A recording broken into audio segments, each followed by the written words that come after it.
ચાર મંગળકારી યોગમાં મનાવાશે સીતા નવમી પૂજાનું મળશે બમણું ફળ। લક્ષ્મી પ્રાપ્તિ માટે કરો 5 કામ। આ દિવસે સીતાની કથા સાંભળવા માત્રથી દૂર થાય છે સમસ્યાઓ। સીતા નવમી વૈશાખ મહિનાના શુક્લ પક્ષની નવમી તિથિએ આવે છે। સનાતન ધર્મમાં આ દિવસ ખૂબ જ મહત્વપૂર્ણ માનવામાં આવે છે, કારણ કે આ દિવસે માતા સીતાનો જન્મ થયો હતો। તેથી ભક્તો આ અવસર પર માતા સીતાની સાચા મનથી પૂજા કરે છે, જેથી ઘરમાં સુખ સમૃદ્ધિ રહે। આ વર્ષે સીતા નવમી 16 મે ગુરુવારે ઉજવવામાં આવી રહી છે। માન્યતા અનુસાર આ દિવસે ભક્તોને વિધિવત પૂજા કરવાથી ઈચ્છિત ફળ મળે છે। તે જ સમયે માતા સીતાની વ્રત કથા વાંચવાનું પણ પુરાણોમાં વર્ણવેલ તેનું મહત્વ છે।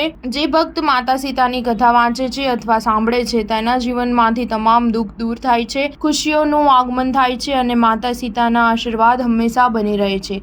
સીતા નવમી પર શિવવાસ યોગ બની રહ્યો છે। નવમી તિથિના સમયે આ યોગ બની રહ્યો છે। આ દિવસે ભગવાન શિવ અને આદિશક્તિ માં ગૌરી સાથે રહેશે। આ સમય દરમિયાન માતા સીતાની પૂજા કરવાથી સાધકને અનંત ફળ મળે છે। આ સિવાય આ દિવસે રવિ યોગનો પણ સંયોગ છે। 4 ન્યૂઝ 7 હંમેશા સચ્ચાઈની સાથે।